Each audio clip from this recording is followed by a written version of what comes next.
importantly, your current contribution to the United States Senate. With that, Mr. Pompeo, I'd like to ask you to stand.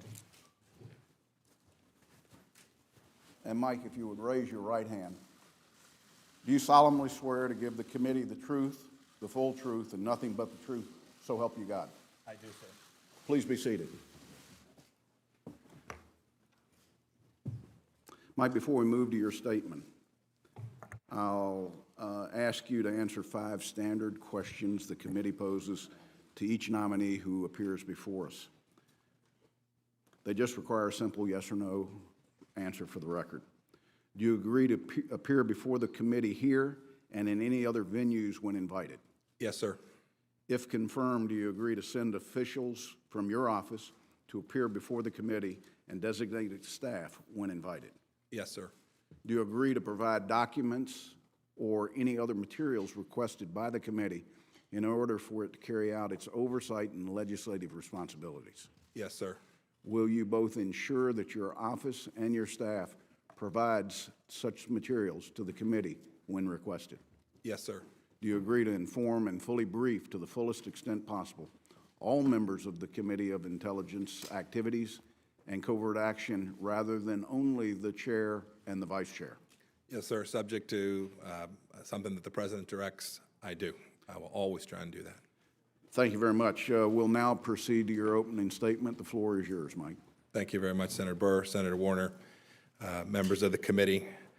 Senator Dole, thank you for your kind words this morning, but more importantly, thank you to your service to our nation and to Kansas as a public servant here, as an elected official, and as a soldier in World War II. Kansans, and I think it's safe to say your former colleagues here in the Senate, know they've benefited from your wit, your patriotism, and your kindness. I sure know that I have. Thank you so much for agreeing to be here this morning. Senator Roberts, thank you, too, for your warm introduction. I'm especially grateful for your guidance over the years, not simply because you're the dean of the Kansas congressional delegation, but due to the insights that you've shared with me in your role as the former chairman of this committee. Semper Fi, sir. Mike, I may have to leave early. I finally got a client. Senator Joel, I completely understand. Thank you very much for being here, sir.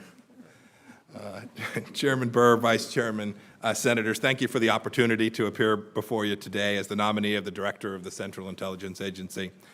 I want to thank the staff of this committee, too, for your kindness and attention through the nomination process. I'd like to thank President-elect Trump for nominating me.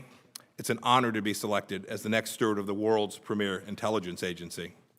I look forward to working with Senator Coates, the nominee for the Director of National Intelligence, and supporting him in his critical role, should we both be confirmed. I also want to thank Director Brennan and Director Clapper for their many, many years of selfless service to our nation. I'm grateful, of course, to the people of the 4th District of Kansas who have entrusted me for the past 6 years and change to represent them in the United States House of Representatives. It has been a true honor. And finally, I want to thank my patient and patriotic wife, Susan, and my son, Nicholas, each of whom I love dearly. The two of you have been so selfless in allowing me to return to public service, first as a member of Congress and now, if confirmed, working with warriors who keep America safe. I cannot tell you how much it means for you all to be with me here today. Having been a member of the House Permanent Select Committee on Intelligence, I understand full well that my job, if confirmed, will be to change roles from centrality of policymaking to information